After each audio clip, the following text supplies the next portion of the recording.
উজনিত হিমন্ত ৰজা নহয়, উজনিত মই আছো, মই অখিল গগৈ আছো। উজনিত হিমন্ত ৰজা নহয়, উজনিত মই আছো, মই অখিল গগৈ আছো। উজনিত হিমন্ত ৰজা নহয়, উজনিত মই আছো, মই অখিল গগৈ আছো।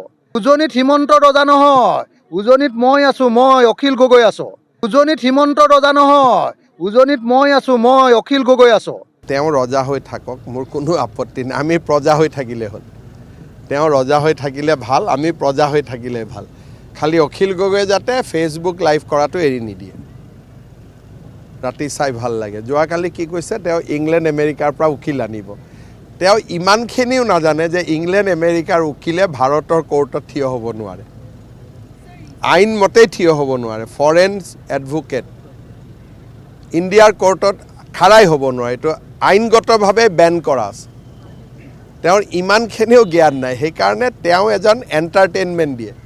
আপুনি এণ্টাৰটেইনমেণ্ট লওক, ৰাতি শুনক, আৰাম পাব।